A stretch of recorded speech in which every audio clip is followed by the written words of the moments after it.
saya kembali diperintahkan untuk lebih berani lagi untuk menertibkan perizinan berusaha pemanfaatan hutan atau PBPH yang nakal, yang mengganggu masyarakat dan juga mengganggu lingkungan hidup dan hutan kita. Jadi secara resmi hari ini saya umumkan kepada publik atas tunjuk Pak Presiden, saya akan mencabut 22 PBPH, perizinan berusaha pemanfaatan hutan. Meski 3 provinsi tersapu banjir dan longsor, 1.000 lebih nyawa manusia hilang dan dampak kerusakan yang dahsyat, namun pemerintah menegaskan Sumatera masih dapat ditanggulangi dan belum dianggap sebagai bencana nasional. Presiden Prabowo Subianto berkali-kali meminta maaf kepada masyarakat korban banjir bandang dan longsor Sumatera karena sejumlah kebutuhan yang belum terpenuhi. Prabowo pun meminta para pengungsi bersabar dan menyebut dirinya tak memiliki tongkat Nabi Musa. Saya ditelepon banyak pimpinan kepala negara yang ingin kirim bantuan. Saya bilang terima kasih. Concern Anda, kami mampu. Indonesia mampu mengatasi ini. Ya. Ada yang teriak-teriak ingin ini dinyatakan bencana nasional. Kita sudah kerahkan ini 3 provinsi dari 38 provinsi. Jadi situasi terkendali. Saya monitor terus.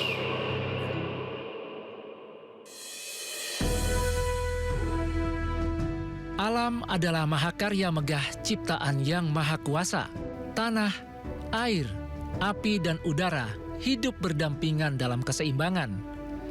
Harmonisasi inilah yang membuat keberlangsungan manusia tetap berputar. Manusia adalah kunci pemelihara. Dalam konsep Islam, terdapat konsep khalifah, yakni kepemimpinan manusia di atas bumi. Sebagai khalifah, manusia memiliki tanggung jawab untuk mengelola serta menjaga bumi dengan baik. Dalam dunia ekologi, Islam juga mengenal konsep tauhid, yakni kesatuan Tuhan dengan alam. Konsep ini menekankan semua makhluk dan elemen alam adalah bagian dari ciptaan Tuhan dan saling terkait. Merusak lingkungan berarti tidak menjaga keseimbangan yang Tuhan ciptakan, bahkan mengkhianati amanah yang diberikan kepada manusia. Unsur keseimbangan juga penting dalam ekologi. Merusak keseimbangan akan membawa bencana bagi manusia serta seluruh makhluk hidup, baik tanaman maupun hewan. Hingga sampailah kepada dampak yang paling dahsyat, yakni fasad atau kerusakan. Kerusakan bisa ditimbulkan akibat eksploitasi berlebihan, polusi, hingga deforestasi. Inilah mungkin yang terjadi di bumi kita, Indonesia, khususnya di Sumatera. Bencana ekologi banjir dan longsor timbul oleh manusia dan menimpa manusia itu sendiri.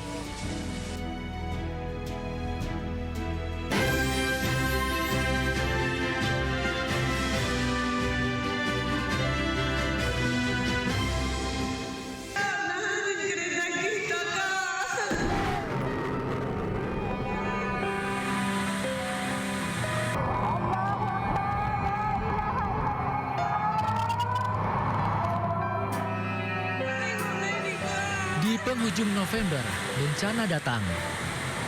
3 provinsi di Sumatera disapu banjir bandang dan tanah longsor. Sumatera Barat, Sumatera Utara, dan Aceh luluh lantak. Air bah membawa serta kayu gelondongan yang mengalir tanpa ampun, melewati sungai, jembatan, bahkan desa-desa di kaki bukit. Manusia tak kuasa melawan.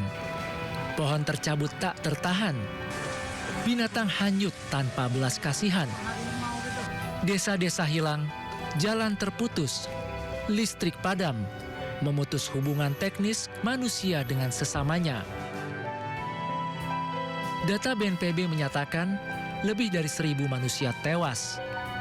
Ratusan warga hilang, dan ribuan manusia lain terluka dalam bencana Sumatera. Banjir dan longsor di 3 provinsi itu sebanyak 1.050 jiwa. Rinciannya Provinsi Aceh 449 jiwa, Provinsi Sumatera Utara 360 jiwa, dan Provinsi Sumatera Barat itu 244 jiwa meninggal dunia. Tumpukan kayu yang menimpa puluhan rumah warga di Desa Tanjung Karang dan Desa Menanggini, Kecamatan Karangbaru, diduga berasal dari hutan di pegunungan Bukit Barisan. Tidak hanya melenyapkan permukiman warga, tumpukan kayu dengan ukuran besar ini juga menimbun hampir seluruh areal pesantren Darul Mukhlisin di Desa Tanjung Karang. Bencana ini hanya menyisakan sebuah bangunan masjid dan beberapa ruang kelas yang ada di lantai 2 dan 3.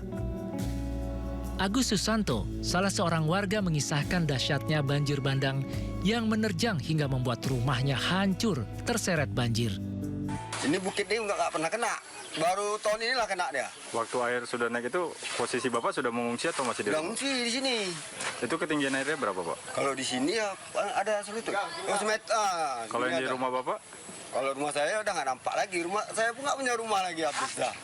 Itu kondisinya gimana? Ketimpa kayu atau seperti apa? Di bawah air. Penanggulangan bencana dibentuk. Bantuan dari berbagai lini dikerahkan. Pemerintah tampak sibuk. Bahkan di awal bencana ada pejabat pemerintah yang turun ke lokasi bencana dengan berjalan kaki, memanggul beras sambil beramah tamah dengan korban bencana. There are new roads, new illegal roads. Forests. Tokoh ini sempat dituding warganet sebagai pihak yang bertanggung jawab atas penggundulan hutan di Sumatera setelah wawancaranya dengan aktor Harrison Ford kembali viral di media sosial. Rakyat bingung, siapa pihak yang bertanggung jawab atas bencana Sumatera? Rakyat kemudian ramai-ramai menuding penggundulan hutan dan maraknya lahan sawit dituding jadi biang kerok atas bencana di tanah Sumatera. Panggung Wakil Rakyat di Senayan melalui rapat dengar pendapat dengan Kementerian Kehutanan yang membahas bencana Sumatera seolah-olah menjadi anti klimaks. Tak ada kata-kata penyesalan atas bencana ekologi yang menimpa rakyat Sumatera, meski alam memberi bukti jutaan kubik kayu. Bencana telah terjadi, kini barulah pemerintah sibuk bersih-bersih berbalut evaluasi. Apakah berani tegas dalam penindakan terhadap siapa biang kerok pembabat hutan? Mungkin kita hanya sebatas menyimpulkan, tapi tak dapat lebih jauh berandai-andai. Dan kemarin barang-barang bantuan buat bencana kok dipajakin juga, nggak ada seperti itu sebetulnya, asal asal melalui prosedur tertentu. Dia tinggal lapor aja ke BNPB, kita langsung pas gitu kira-kira. Karena nanti kalau nggak ada yang nyolong-nyolong juga tuh.